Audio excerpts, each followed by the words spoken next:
Jésus était-il pauvre?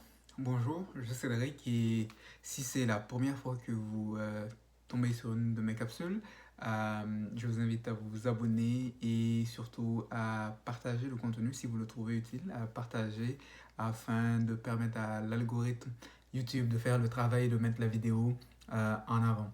Alors, Jésus était-il pauvre? Ceci est la deuxième partie d'une première capsule sur le même sujet.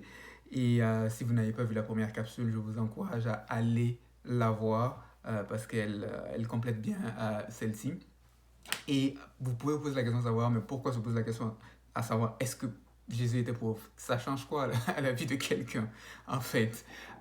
Et c'est important, je pense, de s'attarder sur cette question-là parce que, comme j'ai déjà eu à le mentionner, la perception qu'on a de Jésus par rapport au bien matériel affecte notre propre rapport à l'argent. Et même si vous dites que vous n'êtes pas croyant ou quoi que ce soit, il faut savoir que le christianisme a affecté beaucoup la culture dans beaucoup de pays et que vous soyez croyant ou non croyant, d'une manière consciente ou inconsciente, certaines croyances ont été véhiculées même dans la culture générale par le contact au christianisme. Alors, donc, et surtout pour des croyants, ben, c'est important de se poser la question parce que Jésus est la figure centrale du christianisme et les chrétiens aspiraient à être des disciples de Jésus. Et par conséquent, si on vous a dépeint un portrait d'un Jésus comme étant un Jésus pauvre, ça vous amènera à penser probablement que la pauvreté est une vertu, c'est la chose à laquelle aspirer, puisque vous aspirez au modèle de Jésus et à peut-être penser que la richesse est une mauvaise chose. Et de l'autre côté, si on vous a dépeint un portrait d'un Jésus bling bling, peut-être que vous pensez que la finalité de toute chose, ben, c'est la richesse. Si vous êtes riche, c'est que vous êtes béni et approuvé des dieux. Et si vous êtes pauvre, c'est que vous avez un problème. Et donc, la perception on vous a dépeint affecte quelque part votre rapport à l'argent. Et c'est important quand on parle de ce sujet, Jésus, l'argent, etc., de quand même prendre les choses dans leur contexte. Parce que c'est important de se rappeler que la mission principale de Jésus, c'était pas une mission de promouvoir ou d'être contre l'argent ou quoi que ce soit, mais c'était principalement une mission de salut de l'humanité, de venir payer le prix de nos offenses afin de nous rétablir dans une relation avec Dieu. Et donc c'était une mission premièrement principalement de salut de l'humanité. Et dans ce cadre, ben, il utilisait différentes choses dans le but d'accomplir cette mission. Et pour nous, c'est important toujours de garder à l'esprit que l'argent n'est qu'un outil qui nous est donné afin que nous puissions l'utiliser, l'employer dans la réalisation de la mission qui nous est assignée. Ce n'est pas la finalité, mais c'est un outil à savoir gagner et à savoir administrer pour pouvoir permettre l'accomplissement des plans et des projets que tu as prévus pour nos vies. Parce que malheureusement, je rencontre beaucoup de gens qui ont des rêves nobles de choses que Dieu a mis dans leur cœur, de démarrer une entreprise, de construire une église, de, je sais pas moi, créer un orphelinat, etc.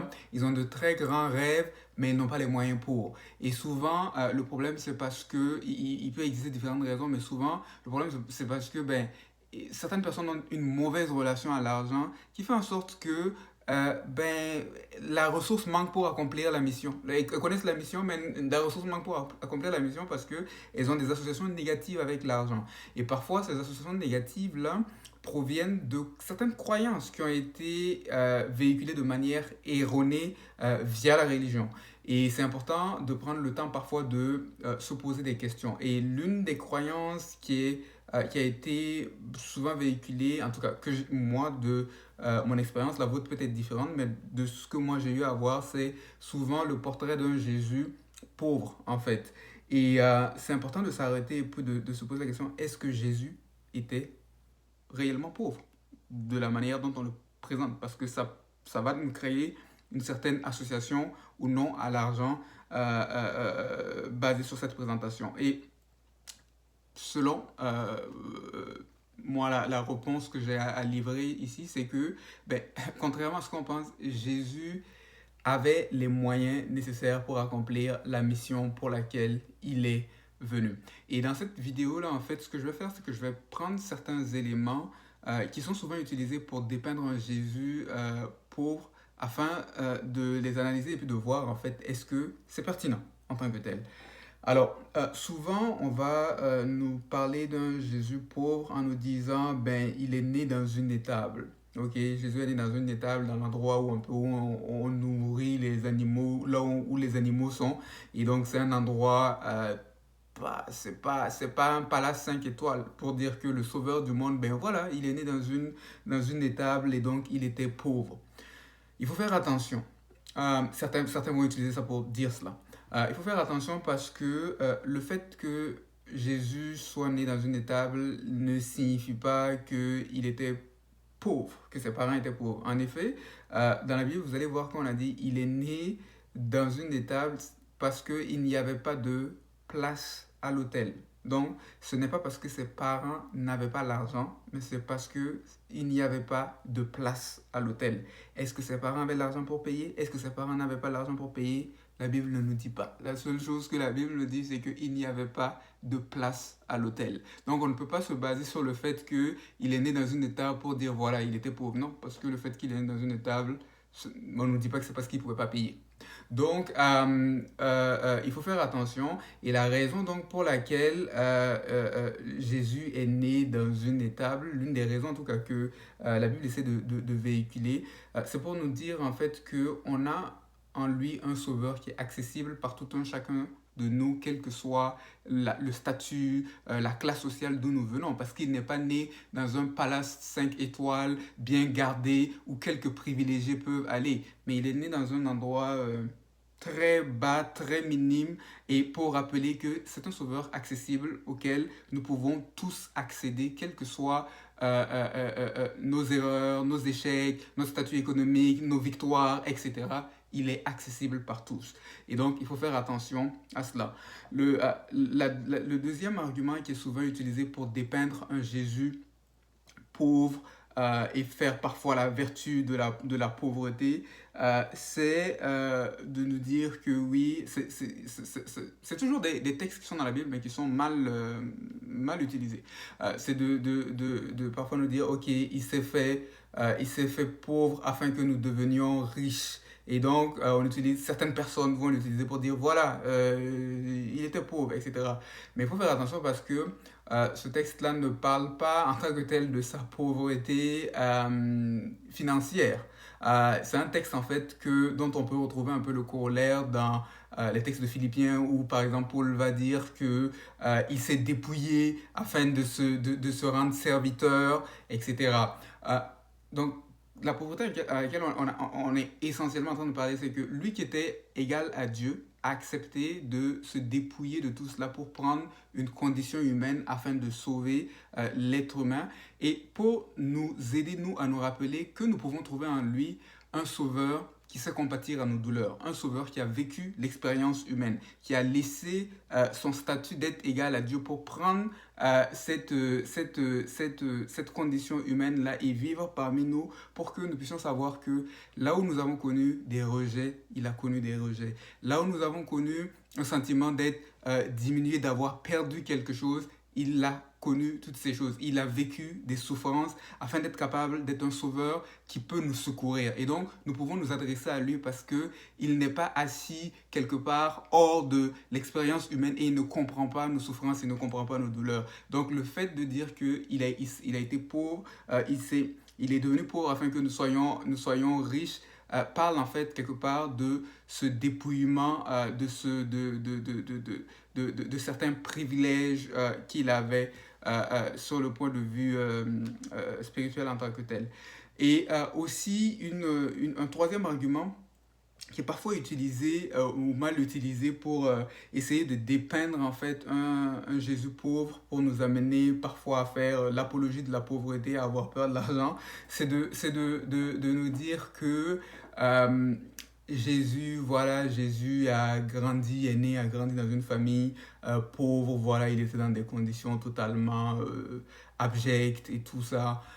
Il faut faire attention aussi à ça parce que, et souvent, ben, ça va découler toujours de, il est né dans une étable, etc. Mais il faut faire assez attention parce que quand on regarde aux faits historiques, euh, on a tendance plutôt à penser que, ok, il a probablement grandi dans une famille de classe moyenne, à peu près, au moins de classe moyenne. Parce que il- la Bible nous dit que le père de Jésus, qui est Joseph, était un charpentier. Et il faut savoir, il était un charpentier à Nazareth. Et il faut savoir que historiquement, ça c'est ce que l'histoire raconte. Donc quand on regarde l'histoire raconte en fait que la ville de Nazareth était une ville qui était prospère pour les artisans comme lui, les gens qui pratiquaient ce genre de choses, parce que Nazareth était une ville proche de la ville de Séphoris, à une distance de marche en fait. Et la ville de Séphoris était une ville luxueuse où il y avait constamment des travaux. Et les artisans, les charpentiers, etc., qui étaient à Nazareth allaient souvent travailler justement à Séphoris et ils avaient quand même de l'activité pour leur permettre d'avoir des revenus, etc. Et Nazareth donc était connu pour être prospère pour ce genre d'activité-là à cause de la proximité que Nazareth avait avec la ville de Séphoris qui était constamment qui avait beaucoup de construction. Donc, on peut penser que euh, Joseph avait quand même certains moyens et que Jésus n'est pas né dans... En tout cas, il n'a pas grandi dans des conditions... voilà, dans une famille où il n'y avait rien. Parce que, bon, si on se fie un peu aux données historiques, on a tendance à croire que sa famille avait quand même quelque chose de par la profession de son père, qui était une activité quand même en demande dans la zone. Et aussi, pire même, si on se base sur les faits historiques, pire pour certains, si on se base sur les faits historiques, c'est que Jésus a été initié au commerce. Jésus a appris à travailler, à gagner de l'argent, à faire du commerce. Pourquoi je dis cela? Parce que ben, Jésus était connu pour être aussi un charpentier dans souvent, en fait, quand on regarde l'histoire de Jésus, on oublie. On pense juste aux 3 années, de 30 ans à 33 ans, la période où il a fait un peu ce ministère public-là. Mais quand on regarde la Bible, on parle de Jésus à l'âge de 12 ans. Ensuite, on parle de lui à l'âge de 30 ans. Mais entre 12 ans et 30 ans, il y a des choses qui se sont passées dans sa vie. Mais on ne nous en parle pas en long et en large dans la Bible parce que, bon, il y a un propos donné que la Bible a.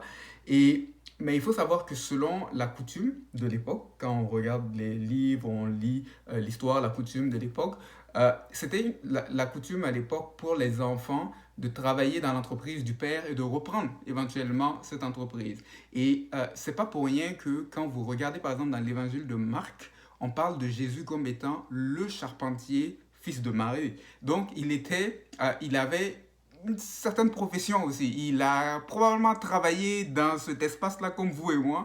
Et donc, il a appris ce métier-là qu'il a pratiqué. Donc, il a appris à travailler. Il a appris à vendre probablement, à gagner de l'argent, à gérer une petite entreprise ou un atelier, etc.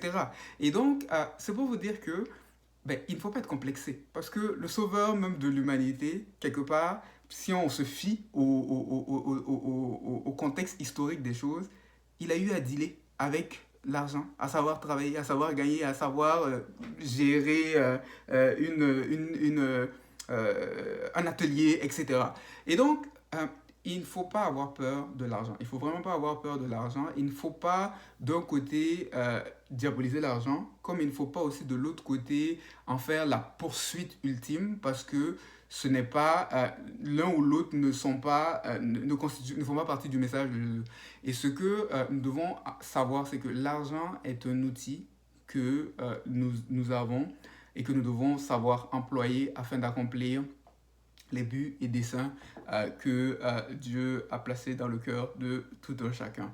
Et donc, c'est un message pour essayer en fait de réconcilier peut-être certaines personnes qui avaient des perceptions négatives avec l'argent parce que vous le voulez ou non, ben, les projets que vous voulez accomplir, ça prend de l'argent. Et à un moment donné, il va falloir se réconcilier avec l'argent, non pas comme une finalité, mais comme un moyen à savoir acquérir et à savoir dominer, à savoir maîtriser et à savoir administrer afin de réaliser les buts et projets que Dieu a placés dans vos cœurs.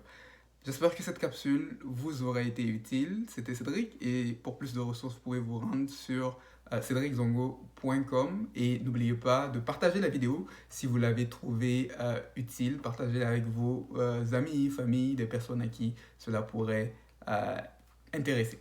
Portez-vous bien et à une prochaine.